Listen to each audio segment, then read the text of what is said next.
think the last segment said that's a quality way to make extra 1099 income if you're hurting for side income. You're talking about the... Yeah, just webcam yourself in one of these stores, and you can pick up an extra $500,000, no problem. You can make a lot of money off of that. Can you do that? I periscoped myself getting into the shower this morning just to be silly, but I made sure I didn't get Steve Sr. in it. But had I done that, is there money to be made? Tons. Would I get in trouble at this job doing that? Do you think we're allowed to do that? Don't know. Why don't you try it? Well, I mean, I don't know how much you're gonna make. I think it's more of a chick thing. I don't see too many people subscribing to see. I shouldn't lay on my bed and ask people what they want me to do to myself. It would. I had this vision of Jason Alexander, that Seinfeld poster of him naked on the couch. That's what I see as Steve. Would you like for me to tickle myself with a feather? Anyway, don't you think, Jason, Steve Sr. LLC, we should go get that today at the Secretary of State? Tell me how that works out for y'all. Yeah, come on. Yeah, come on. Any way to make money, Ted? I'm not afraid. Tell me. 5 fears that keep you from being rich. Well, everyone says, Jason, that they want to get rich, but the truth is that there are a lot of obstacles in the way, and a lot of people are actually afraid of being rich. People won't often admit that, but I have found over my career that there are 4 or 5 big fears that people have about why they don't get rich. I'm going to tell you that the number one fear is the fear of poverty, or the fear of going broke.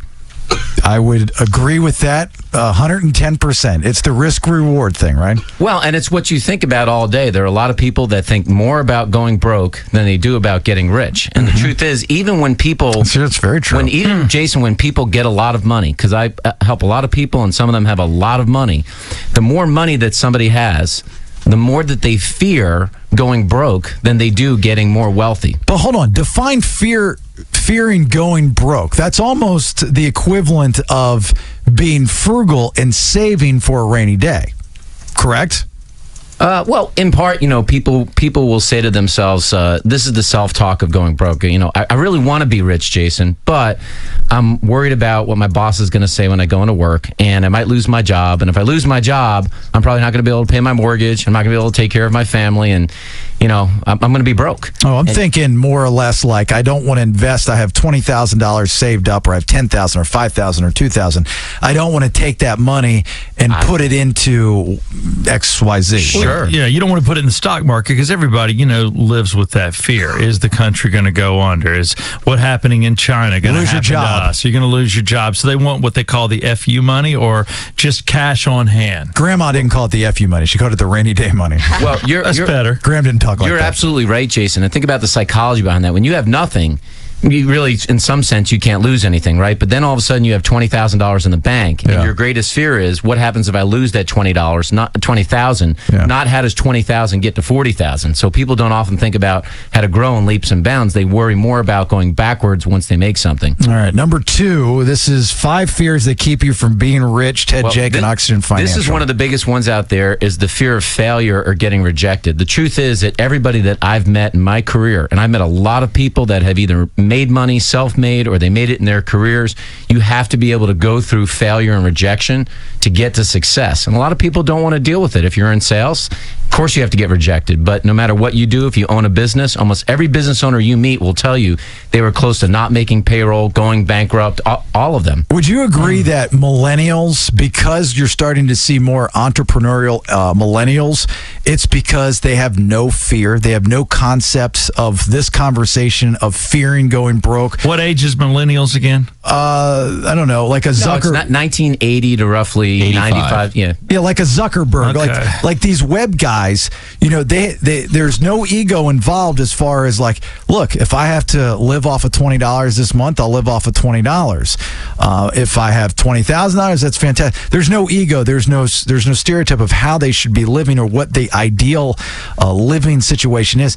That generation is fearless when it comes to this type of stuff, and that's why they're making money in interesting places, not necessarily going to school and coming out and getting a job and working until they're 50 to retire. They're making money quick, fast, and in a hurry, but also in the same breath they're losing the money just as quickly sometimes. Well, not every business is successful, but you're seeing more millennials get into that entrepreneurial game a lot quicker the Gen Xers now are starting to say, look, I've worked for a corporation for 20 years. Getting screwed. And maybe it's time for me to get off this treadmill. And some of those millennials have seen their parents now that have worked for a company for 30 or 40 years and still not be able to retire. So they're willing to take that risk today. Yeah, it's tough. I have an entrepreneurial spirit. I mean, of course, I've had 2 failed businesses, but, to me, I just never wanted anybody to tell me how much I could make. A salary's tough. Knowing what I'm going to make 10 years from now, I can't comprehend it. Some people are comfortable with that, but I like knowing sky's the limit.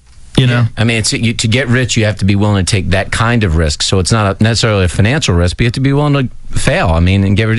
Even Milton Hershey many years ago had 2 bankrupted businesses before he started Hershey's. That makes me feel better. Well, Trump, who says he's worth $10 billion, but technically I think he's worth only depends how you value the real estate. $4 billion. That's all. But Trump, numerous businesses. He's got like 100 different companies. 515. Numerous business. Does he really? Yeah. Numerous businesses have gone bankrupt. He's gone bankrupt in the 80s. I mean, that was part of his big comeback. Everybody loves the comeback. Trump, I think when he had the airline, Trump Airways or whatever it was, went bankrupt. And who's the chef? Gordon Ramsay.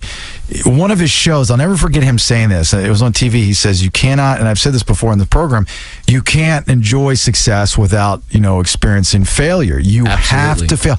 All these guys, that you see that have all kinds of money that we all want to be like and have those kind of deep pockets, guarantee 100% of them at one time in their life financially have failed.